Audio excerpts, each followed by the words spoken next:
The year is 2008. We are time traveling movie producers sent back to fix Indiana Jones and the Kingdom of the Crystal Skull. Can it be fixed without a complete, redoing it? Who knows? Well, we do. We're gonna take our best stab at it. So, here's the intro.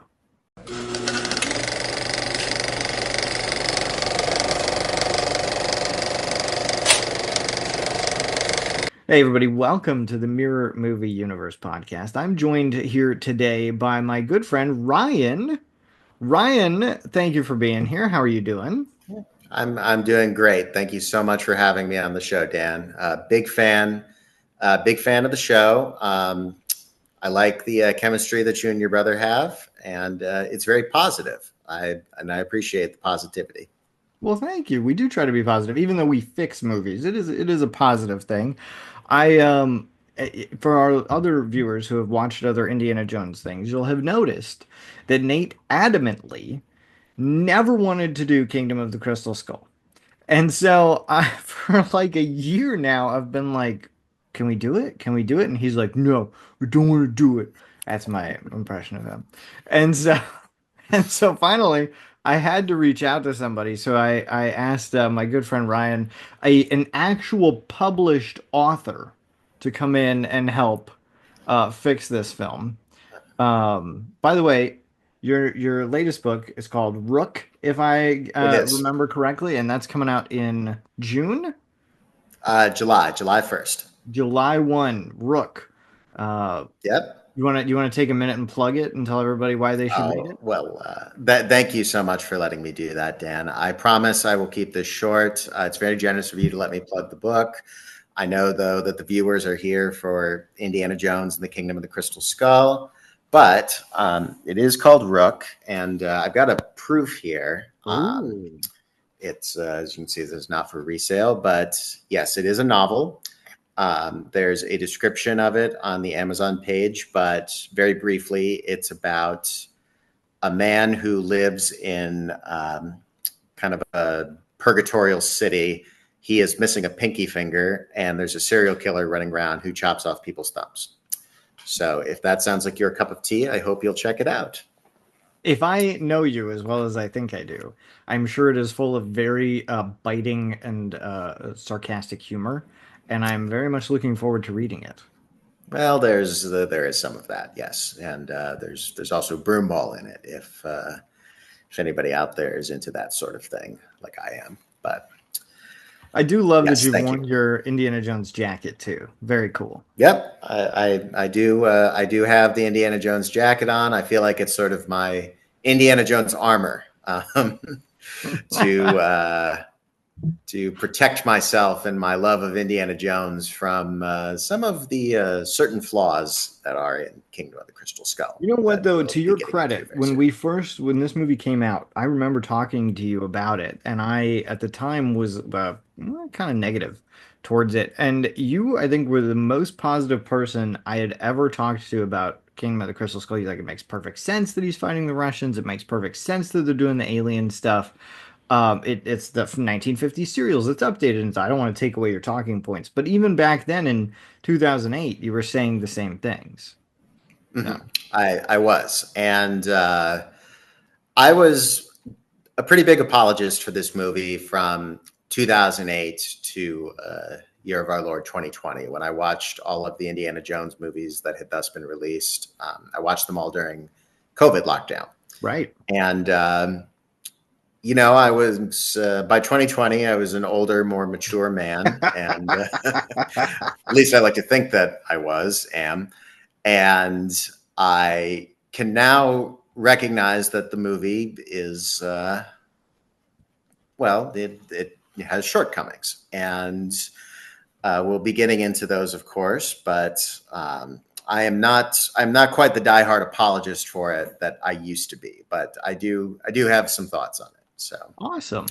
Well, let's dive in. As the guest, I would you like to do the recap of the film? So before we talk about what we like and what we'd fix, we always do a brief recap. Would you like to take a stab at that, good sir?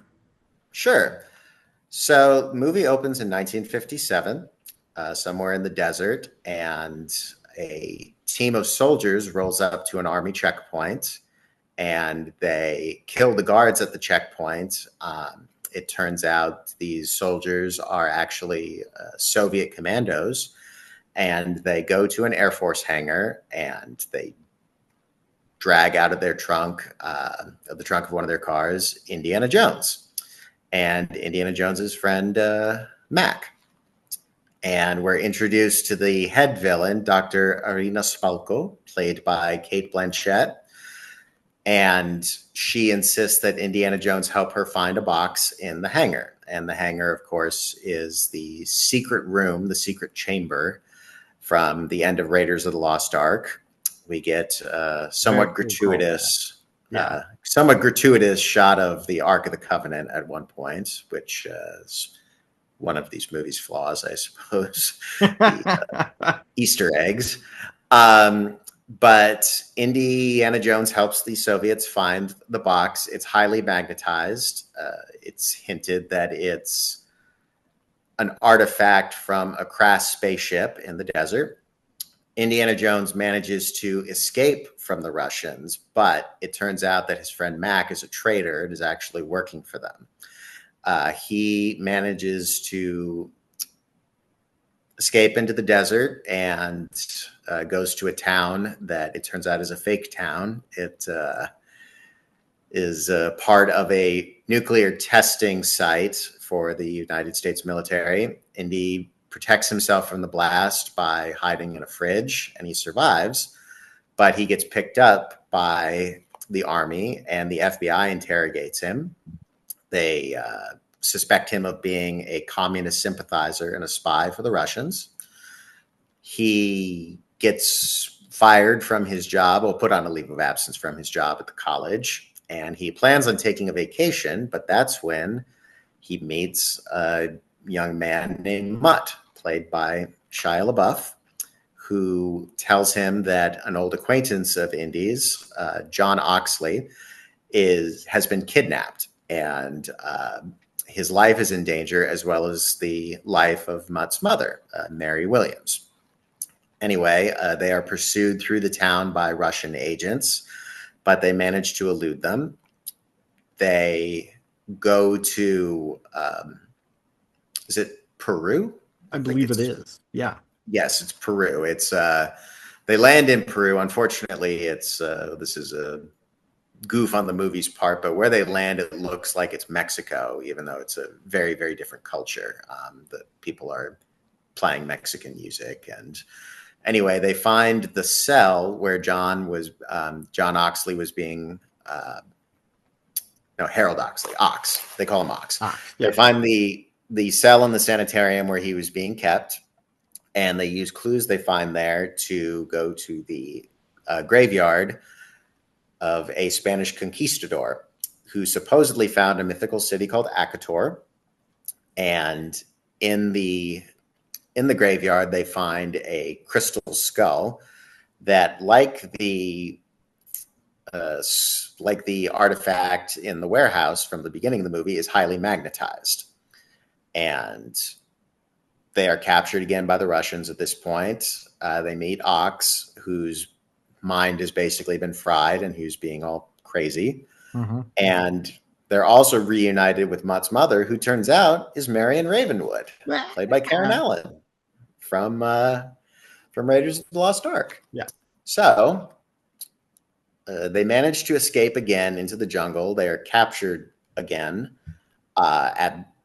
in the intervening time between their escape and their capture. Indiana learns from Marion that Mutt is their son, and his name is Mutt's real name is Henry Jones III. Mm-hmm. They manage to escape from the Russians again, and they take the crystal skull following a series of set pieces in the jungle, chase, like a car chase type thing. And there's a fist fight amidst a field of fire ants. Mac rejoins Indiana Jones, claiming to have been a double agent. And Indy, Mutt, Mac, Marion, and Ox follow a series of waterfalls. They go down a series of waterfalls and find the entrance to the lost city of Akator. They make their way through the city, avoiding some booby traps and the locals, and they find a room full of historic artifacts. It's worth a lot of money. It's the supposed lost city of gold that the legend of Akdor. It's supposedly a lost city of gold, and they do find a big treasure cache. And they unlock a door that leads into a chamber with a series of skeletons. And the skeletons all look like aliens. The movie's been hinting that aliens are going to play a part for some time. And one of them is missing its head.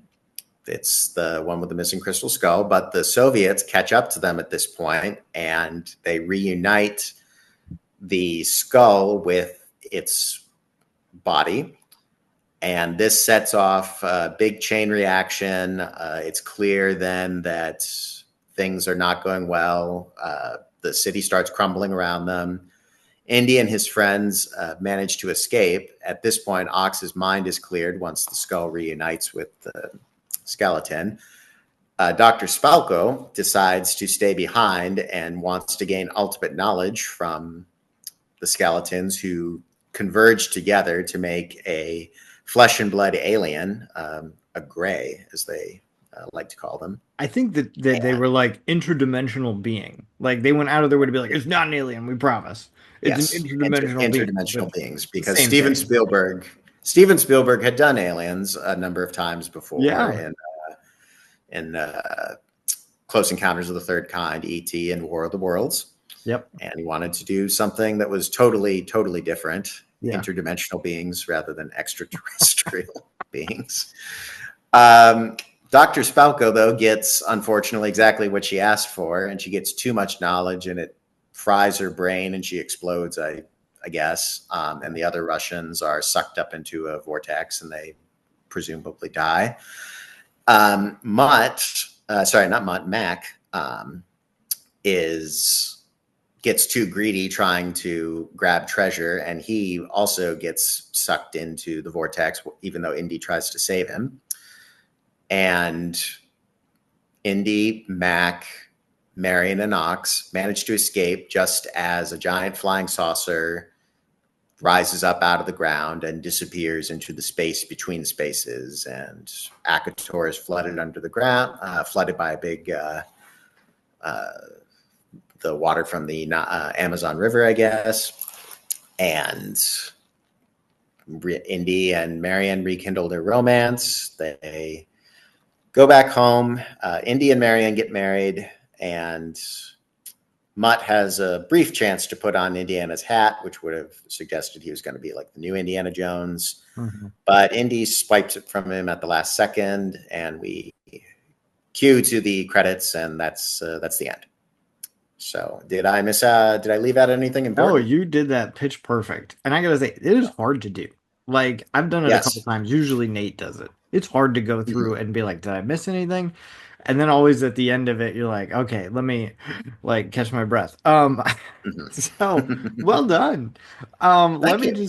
Let me talk about some of the things that are really good in this film that I actually really, really Sure. like, and then I'll give you a chance to chime in too. So one, Please. I love Karen Allen. Miriam is the best sidekick or whatever you want to call it, love interest, whatever that India's ever had in these films.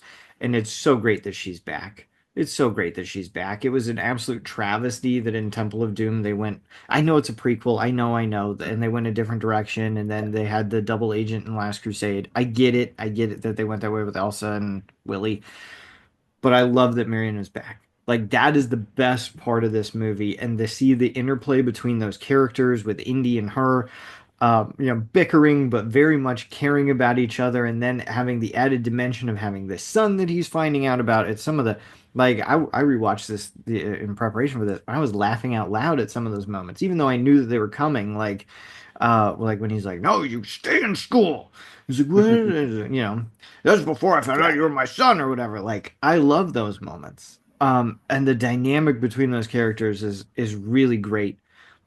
I'm so glad that they did that. Even when I saw this. in theaters, 20 years ago or whatever, like when you see Miriam, it's such a breath of fresh air. It's just like, oh, thank God. Like this is great. And honestly, Yep. my favorite thing about it. Some technical things. I love the way it's lit. I love the way that Yeah. if you watch this, it looks like an Indiana Jones movie, which is kind of weird to say because you're like, what does that mean? And it's hard for me to describe, but it's lit in a very specific way, with this kind of like light coming from above and everything else to really highlight faces and everything, that is very specific to Indiana Jones movies. And if you watch them, I think you'll kind of see what I'm talking about. Um, Nate has waxed poetic about the black and white, lighting and stuff in Raiders. This is beautifully lit and shot, and to get everybody, I know that they couldn't get all the crew back, but to take such care to be like, this is an Indiana Jones movie, we're gonna make it as if it's an Indiana Jones movie, is really, really great to have that same visual through line with everything. Really, really beautiful to see. And it looks like obviously the actors are all older, but it's like, wow, this could have been made like right after The Last Crusade. Like really, it looks the same, it feels the same. And some of those action set pieces, really well done. Really well, especially the chases, the two chases that happen on the motorcycle at the beginning of the film, really engaging, like the way that everything is going. Anytime there's practical effects in this movie, knock it out of the park. CGI, Yes. not so much, but practical effects are done really well with the motorcycle chase and then the chase through the jungle, which does use some CGI, but also has a lot of like real, trucks going and jumping and everything else between them. Really, really well done. Anytime that they have those practical effects, but those are what I like about it, kind of in general. Oh, I also like, and this is just a weird little thing for me. I also like that Indy doesn't know everything. I think that you can overplay that a little bit, and I think they do in Sure. Temple of Doom, where it's just like, oh, he's just a super smart professor who knows everything. But even in Last Crusade, right, he says like, you don't want me, you want my father. Like he says, I don't know everything. And in this one, he does figure stuff out, like he translates the language and he knows a little bit about the culture and stuff, but it's not overplayed. It's not like he's some super genius or anything like that. He plays to his strengths, and there's some other stuff where he's like, I don't know. Yeah, they had me examine it. I don't know what it was. Yeah, it's magnetic. I can't tell you why. And I think that that plays really, really well to that character. But enough of my yap. And what do you enjoy about the Kingdom of the Crystal Skull? Well, I think you hit the nail on the head with your critiques. Well, not critiques, with your praise there, especially with Marion, because I felt like in the original trilogy, even then, the fans realized Marion was the one he belonged with. Oh She yeah. was the perfect indie girl. She was the best of the three, and it was really nice to see her back. Of course, the music is spot on. John Williams has earned every single one of his 6 billion Oscar nominations. Um, and I like some of the set pieces too. I think the fist fights are pretty well done, especially. I've always loved the fist fights in Indiana Jones movies. That's the one that if you're, you know, playing Indiana Jones in the yard with your friends, it's like, you want to, do that. You want to simulate the fist fights. You don't want to actually hit your friends, but uh, even though it makes unfortunate use of some CGI, I really like the set piece, particularly where he's fighting the Russian muscle, like the toughest Russian, and the ants are around them, and they're kind of on that island. And the first one to get knocked out of the circle basically loses, and that's a really good indie fist fight because one of them has the advantage for a little bit, and then another one has the advantage after that. And Indy, as you say, is fallible. Indy, in addition to not always knowing everything, Indy is not a physical Superman. He does get beaten up sometimes in by the bad guys, and That one, I remember, especially in the theater, watching this in 2008. That was a big highlight of the movie for me, and it remains a big highlight. Um, I will confess, and are we getting into kind of the stuff we didn't like quite so much? Well, I Because think so. I wanted to do something a little differently before we get to the sure. fixes, right? I wanted to kind of just have two little discussion questions that I think Mhm. this movie lends itself to. So, one, do you think, and maybe this is an unfair comparison, but I think among fans, most people would probably say Temple of Doom or Kingdom of the Crystal Skull is at the bottom. And they Yes. say it with love, but is at Mhm. the bottom. So my question is like where do you fall in that? Um Uh, I would put Temple of Doom ahead of this movie. hmm, That's just me. I have heard from several people, including our old history professor, Marty Plum, and my brother in law, of whom I'm very fond. They argue that Crystal Skull is better than Temple of Doom. And there's some things to be said for that, especially with some of the critiques you and Nate pointed out in your review of Temple of Doom. The racism is very unfortunate and is aged very poorly. Um, there's also something to be said for a lot of Temple of Doom is clearly filmed on a set. mhm. It doesn't look real. It's all kind of inside, and you can tell that it's kind of made up. Um, whereas Crystal Skull, you get, I feel like, a lot of really nice kind of you get a lot of nice, especially kind of wide shots of things. The scene, like where the saucer, even if you're not all that into it, is beautiful to look at. Mhm. The establishing opening shots of the film of the desert, just really masterful stuff there from Steven Spielberg. Um, but ultimately, I do put Temple of Doom ahead of this one. I think Temple of Doom is just more exciting. I think some of its humor lands a little bit better. It has that kind of rough and tumble, indie feel to me that I think is just a little bit ahead of puts it a little bit ahead of Crystal Skull. Another big reason for it to me is that the relationship between Indy and Short Round, I think, works better than the relationship between Indy and Mutt. Um, Yeah, I, I'll I grant you that. Yeah. Yeah, I feel like I never really get the feeling from Crystal Skull that Indiana Jones actually likes Mutt all that much. Yeah. He seems to kind of grow on him. He seems to sort of tolerate him. But Indy has a very genuine fatherly love for Short Round in Temple of Doom. Yeah. And that gives the movie a lot of heart.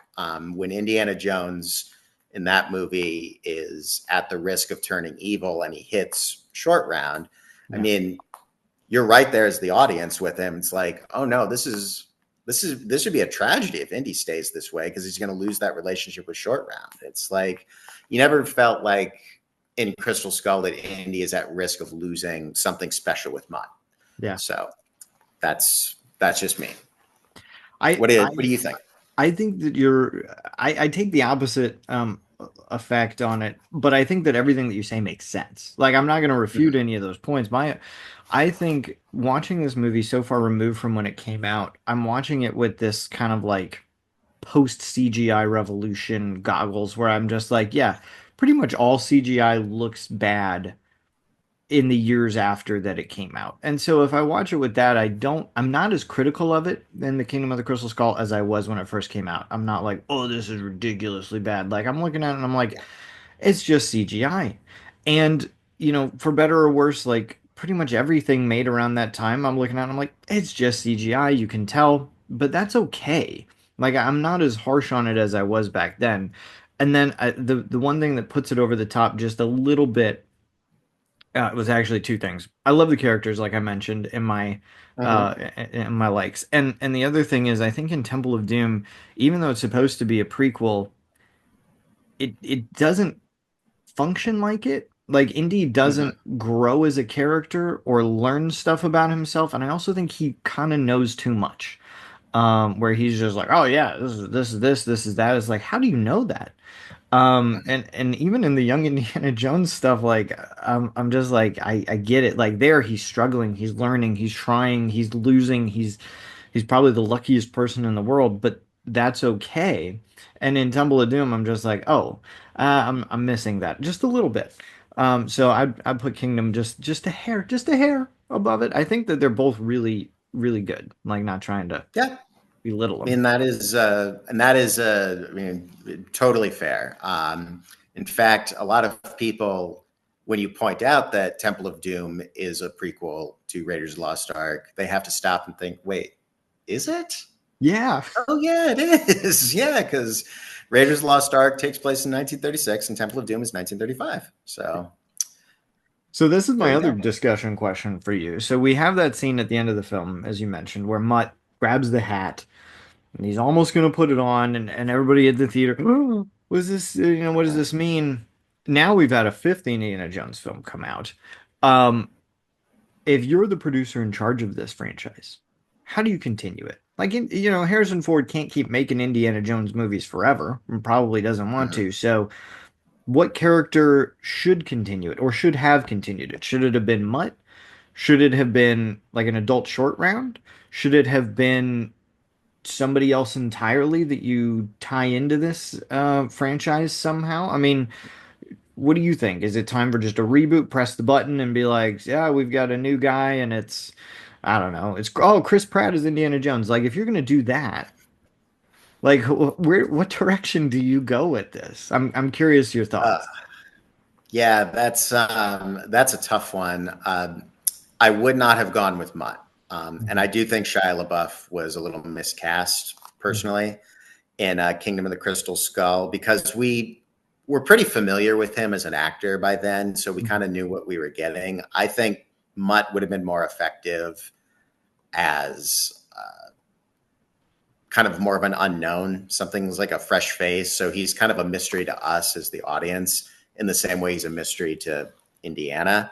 And this isn't to dunk on Shia LaBeouf. I Right. know a lot of people like to, you know, trash that performance. But no, I think Shia LaBeouf is a fine actor when he's in the right role. In fact, there's a new movie of his out called Henry Johnson, with which he's supposedly very good. Um,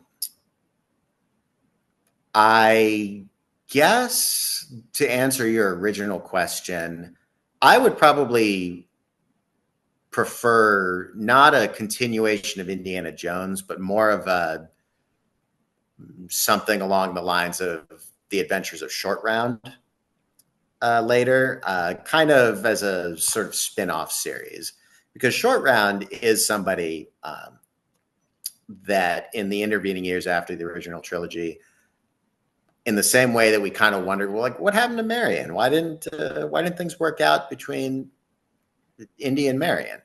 I did always want to know what happened to Short Round. I expected great things from Short Round. I thought Short Round was going to be okay, but I thought Short Round had in him the makings of an adventurer who could be a great adventurer in his own right. So that's probably, if I had to continue the franchise, that's probably the direction I would have gone. I actually couldn't agree with you more. I think that it makes perfect sense. And you get to see, because I agree, like you want to know what happened to that character. What happened to Short Round after Temple of Doom? It's weird that he's never mentioned again, like not even in passing. I know that like there's some passing reference to Mutt or something in Dial of Destiny. Short Mhm. round, nothing. I want to know what happened to that character, and I think it'd be a great way to have somebody come into this role, do some grave robbing, do some treasure hunting, and grow into this archaeological, professorship or whatever, following Indy's footsteps. I think that could be really cool. Maybe not as a movie, but I'd watch the heck of a Disney Plus show. I would be Yeah, all over that if they wanted to do a short round, 1, 2 seasons, whatever, however many episodes.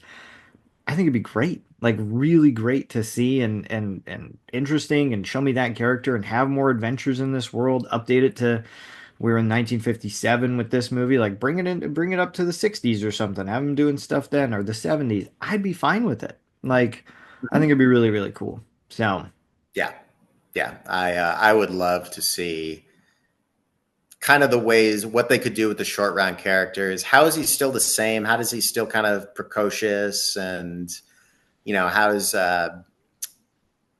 he show his courage, but also how has he changed and how has he matured? I think that has some legs. yeah. Okay, well, it's time for us to talk about how to fix the Kingdom of the Crystal Yeah. Skull. Now the whole premise of this is that we're looking at this as if we're producers who have seen the film basically as it exists. So we have to make a change. Like, we're not rewriting, we're not saying throw out the whole third act and replace it with something. We have to make a very surgical change, something that could actually be done like in the editing room or something like that. Maybe recasting Yeah. somebody small, doing some reshoots, something. So my fix of this movie and my biggest critique with it is nuking Indy at the Hmm. beginning, which is just it automatically sets up that he's going to survive. Like when they're blowing darts at him, all like he survived a nuclear bomb. He's gonna be fine. Like, it takes away all suspension of disbelief. I think that the premise is really cool. The impending dread is really cool. Um, but when he gets into that fridge and then you see it go boom, boom, boom, boom, boom, boom, boom, boom, boom, and open up and there's a gopher there, it kills it. Hmm. And it happens early on. I didn't realize that when I watched Yeah. it. I watched it again. I was like, holy cow, this is like 15 minutes in when they nuked him. Like, way to set that up. So my fix for this is you can go one of two ways to fix it. And I'm fine with either one. Both of them can be done with editing. Editing trick number one: sirens go off, he gets in the fridge, and then they're like test aborted. And that's Hmm. it. They do the countdown, and then it's like somebody comes on, he's like, oh, test aborted. And Indy is fine. And it's just, oh, he's just super lucky. That's one way to do it. Another way, and this is a little trickier and maybe it stretches the bounds of disbelief, but not as much as getting nuked in a fridge. He gets in the fridge, Hmm. it blows up, you see it boom, boom, boom, boom, boom, boom, boom, end over end, opens up, it's empty. Dumb CGI gophers looking at it, it's empty, and it comes back to the town, and you realize that underneath the fridge was like a trap door into a bunker. Hmm. And then you cut to the FBI guys. So it's just one additional shot of like, well, you remove him from the fridge, and then one additional shot of like a trap door, and then you realize, oh, he made it into a bunker or something.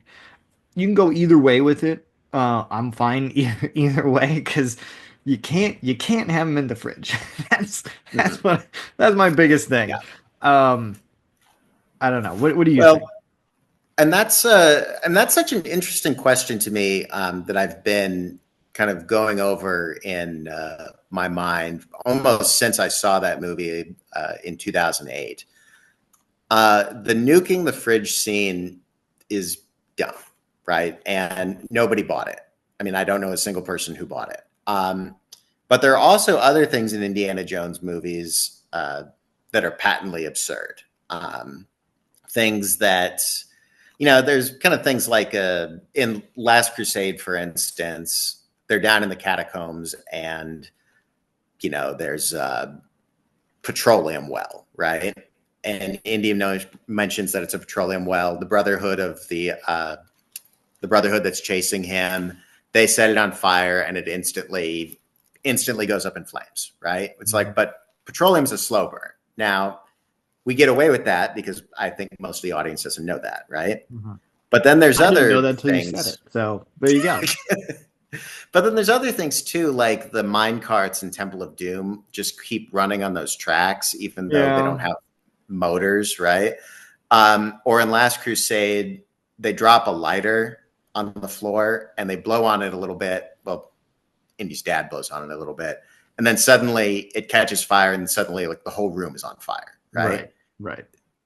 But these scenes work for some reason, and the nuking the fridge scene does not.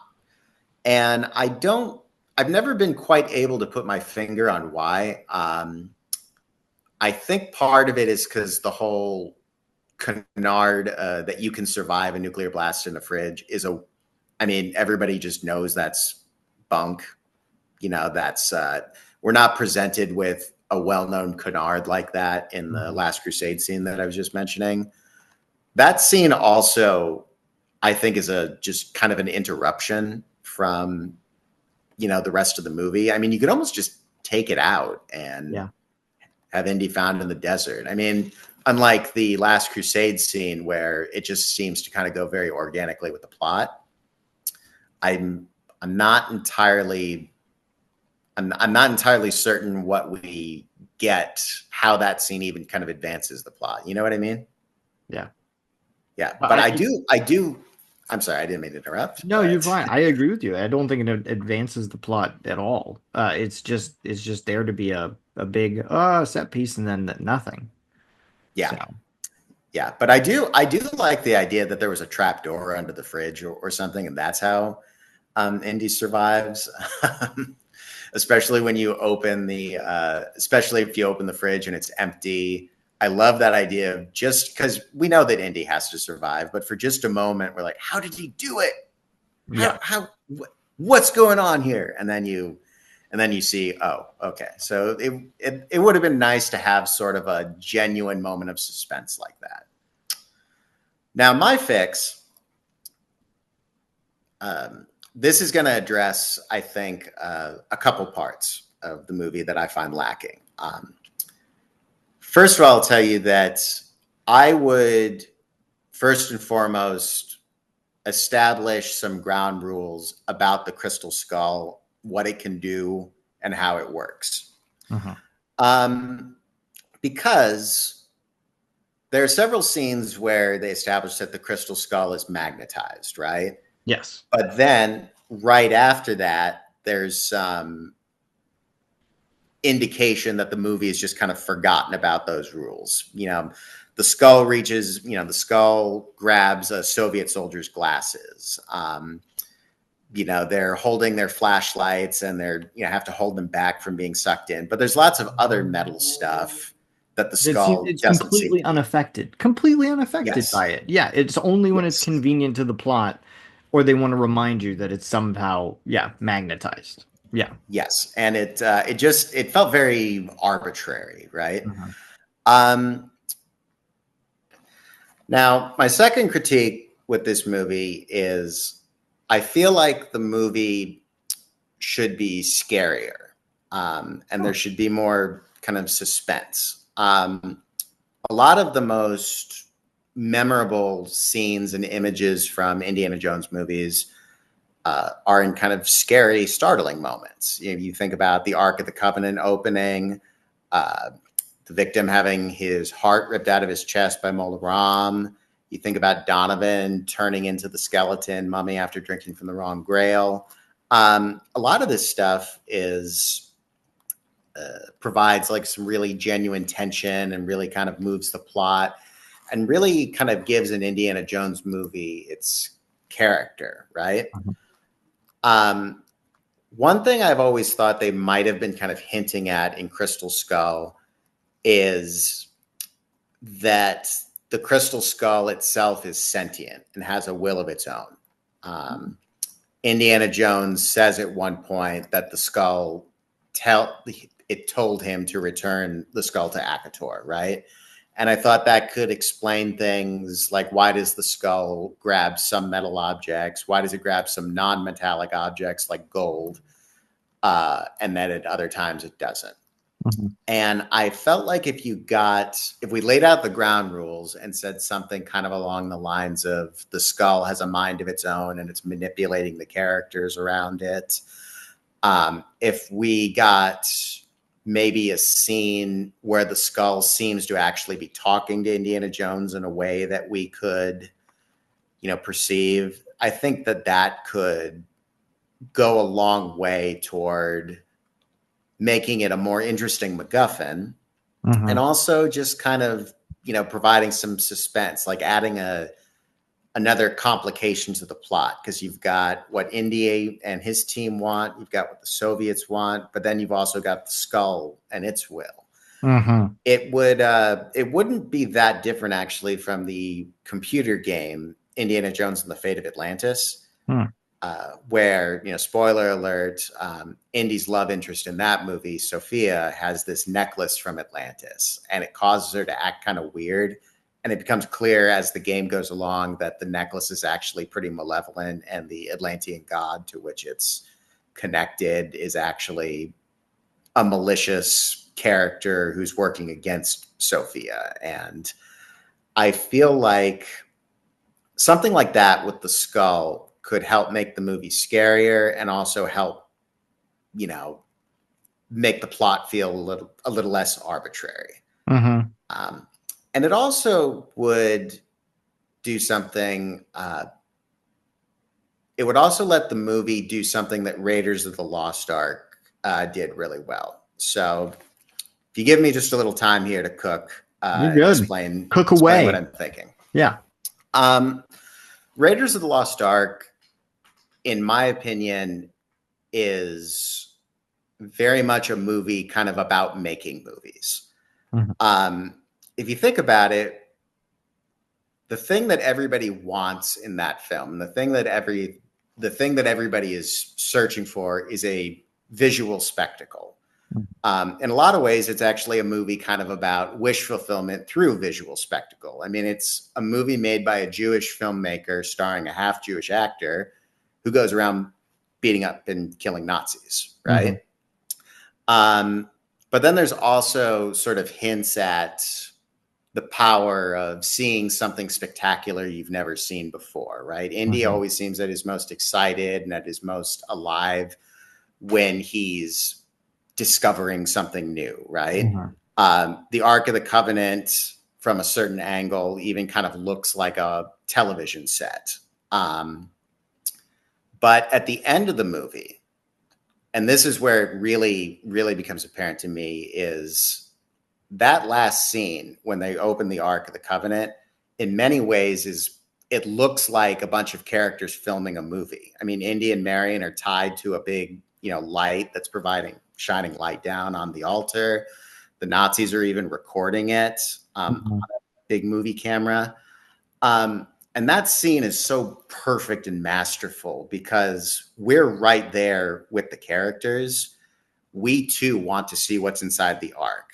And then there's this fabulous moment, like when they open the Ark, the Nazi soldiers do not look like they want to conquer the world. They look like a bunch of people who are just extremely curious to see what's inside that box, right? Right. You see them, they all kind of step forward at once. One soldier even puts his hand on the shoulder of a guy in front of him and kind of pulls himself forward so he can get a better view, right? And then, in fact, we do get the ultimate visual spectacle. It's so spectacular, it literally melts the faces off of the people who see it. And in kind of one of those very profound ironies, the only two people to live through the experience are those who refuse to watch it. So you get what where I'm going with this, right? Yeah. It's kind of a movie about the power of movies. The Crystal Skull at times seems to almost kind of function the same way. Yes. Dr. Spalko talks about its possibilities as a psychic weapon, where she says, we'll broadcast thoughts into your minds. We'll teach you the true version of history. We'll make you just like us and you won't even realize it's happening.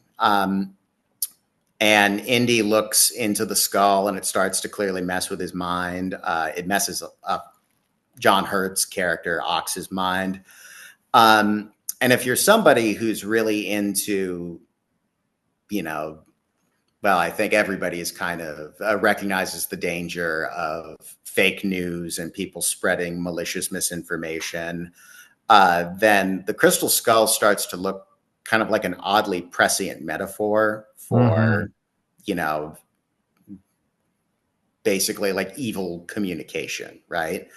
And I feel like if we got more ground rules about how the skull works, if we got to see it kind of messing with people's minds a little bit more, that metaphor would then be, if that's what they were going for, of course. But I think that would make it an even more kind of powerful metaphor.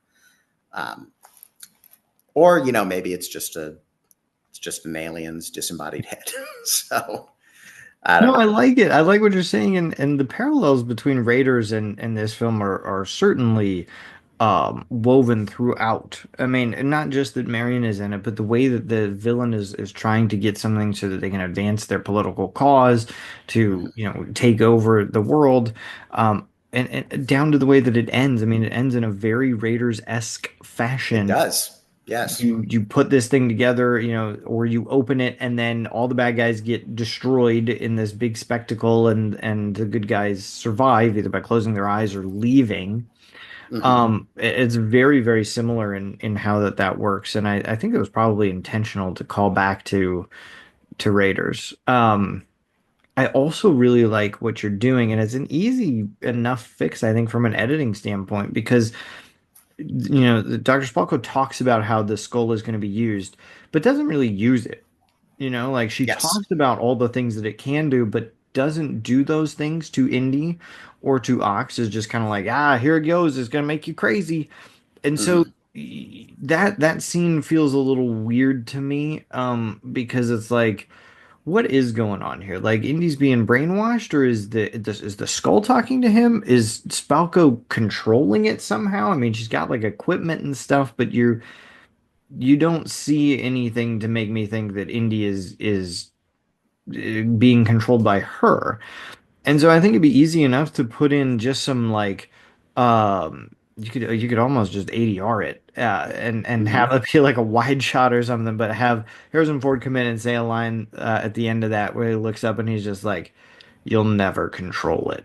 It's a mind of Yes. its own." That's all. You just need one little line like that, like you think you can control this power, you fool. Hmm. Something to show the audience and everybody that like, yeah, it is the skull only. The Russians have Hmm. nothing to do with this. Like for all their Yep. machinations on utilizing its power, it is the skull itself that is doing this. And they hint that it's kind of talking to him and Ox. I mean, at one point Ox looks up and he's like, "Return" or something like Hmm. that.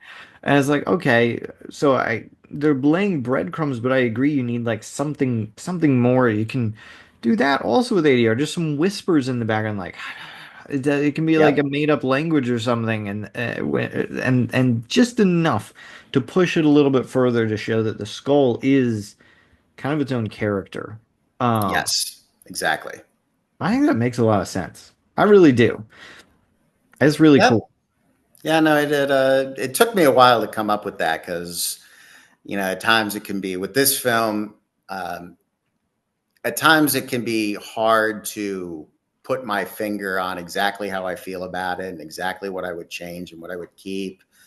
Um, but at the end of the day, even though there are stretches of it I don't enjoy, I don't hate it. No. I can't hate this movie because it's an Indiana Jones movie. Yeah. He was, growing up for me, he was a very important character. He was somebody I aspired to be in many ways, not just because he was good in a fight and because he had a cool hat and everything, but he's an academic. He's a smart guy, and that was something I thought, well, I could do that. I could work hard in my studies, and I could be a good student, and maybe I could have that sort of aspect of Indiana Jones's character. Um, so it's one of those things where when somebody who's really close to you does something that maybe it isn't their best effort, it's not their best work, you can't bring yourself to say a bunch of bad things about it. It's not fun to trash it because you feel an emotional connection to it. And so even though I'm not the big fan of this movie that I tried to make myself be for 12 years, it still will always have kind of a special place in my heart. Yeah. Well, and I think that the heart is the kind of key word because at its heart, at its core, it is Indy. And it is that Mhm. character that we know and love, and he's doing the same things, and he's with Marion, and it's just beautiful to see that character again. Like you can't give me enough. I wish that they would have kept making every 3 years just another Indiana Jones movie. It would be great to see that again and again. The really bad films that exist out there that are part of a franchise don't have the heart. Yeah, They strip that piece away. They change something with a character. They change something drastic, and they say, "Oh, it's the same," but it's not the same. It's a pale imitation. This is yeah, not a pale imitation. This is Indy on a new yeah, adventure, updated, years in the future, and it might not be exactly what you're hoping it is, but at its heart, it is still Indiana Jones. yeah. Yeah. And you can't knock it, you know? Well said. Well, all right, audience, that brings us to the end of Indiana Jones and the Kingdom of the Crystal Skull. So we have to ask you to, type down in the thing, what did you think of this movie? Is it better than Temple of Doom? Is it worse? How do you rank them? Maybe you think that it's the best one out there. I don't know. Whatever. Talk about, do you want to talk about that? That's great. Who do you think should have carried it on? Do you think that Mutt should have put on the hat and we should have just gone with a younger person then? Do you think it needs a reboot now? Whatever you think about that. And ultimately, what bothered you the most, and what did you like the most about this film? Do you agree with me that Indiana Jones getting nuked kind of ruins it, and you want to change that? Do you agree with Ryan that the skull itself needs some more, rules about it? I mean, when he's going after historical artifacts, we already have kind of rules built in, so they need to take some time with this to actually flesh it out. Whatever you say. Thank you for watching as always, and please like and comment and subscribe and all that yada yada. We appreciate it. Ryan, thank you so much for being here. We so Oh, thank appreciate you it. for having me. I had a blast. This has been super fun because I've wanted to do this and I knew my fix like from the beginning. And I've wanted for like a year and a half to tackle it. So I'm I'm very grateful that I was finally able to. This It has was been my cool. pleasure. Thank you. And for everybody out there, go and read and buy Rook, future Pulitzer Prize winning, whatever the highest book honor is. I'm sure it'll be great. So, It's that's one of the top three. So, oh, there you go. One of the top three. Thank you everybody for watching. God bless, and we'll see you soon. bye. It's Yeah. crazy. You seen it yet? The fifth one, no. No. Okay. Because I was watching your other Indiana Jones videos, and I saw that Nate noted that you hadn't seen it. So I was wondering if you had in the meantime. But No, I watch movies now in 15-minute increments, the way God intended. In 15-minute increments on a 2-inch screen with subtitles on while my daughter falls asleep. That's how I that's watch. you're That's how doing the I Lord's watch work, man. everything.